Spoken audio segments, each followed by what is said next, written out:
vivant, on peut déjà anticiper ou faire ce qu'on appelle la planification successorale. Il y a différents instruments assez faciles. Par exemple, si on sait déjà qu'on veut attribuer tel ou tel lot à tel ou tel héritier, alors on peut tout simplement rédiger un testament dans lequel on écrit que ce bien-là revient à cet héritier-là.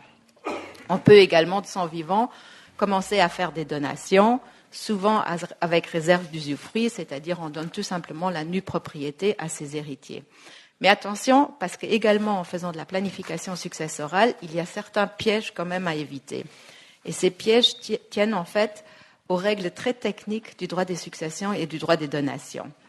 Vous savez certainement qu'il existe la réserve légale au Luxembourg, c'est-à-dire les héritiers réservataires, c'est-à-dire les enfants, doivent recevoir un minimum de la masse successorale.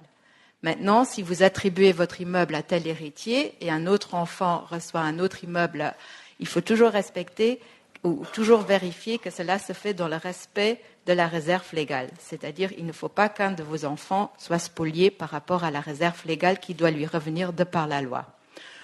Autre piège à éviter, c'est au niveau successoral, ou au niveau des droits de succession plutôt. On dit classiquement qu'il n'y a pas de droit de succession en ligne directe au Luxembourg, c'est vrai, mais à condition que tous vos enfants reçoivent la même chose. Maintenant, si vous privilégiez un de vos enfants en lui donnant un lot d'immeubles qui a une valeur supérieure à la valeur des immeubles que vous donnez à vos autres enfants, votre enfant privilégié sera taxé sur la partie qu'il reçoit en plus. Donc également là, il y a des moyens pour éviter ces pièges et je propose de les aborder avec vous le moment venu quand vous êtes vraiment décidé à vouloir faire de la planification successorale.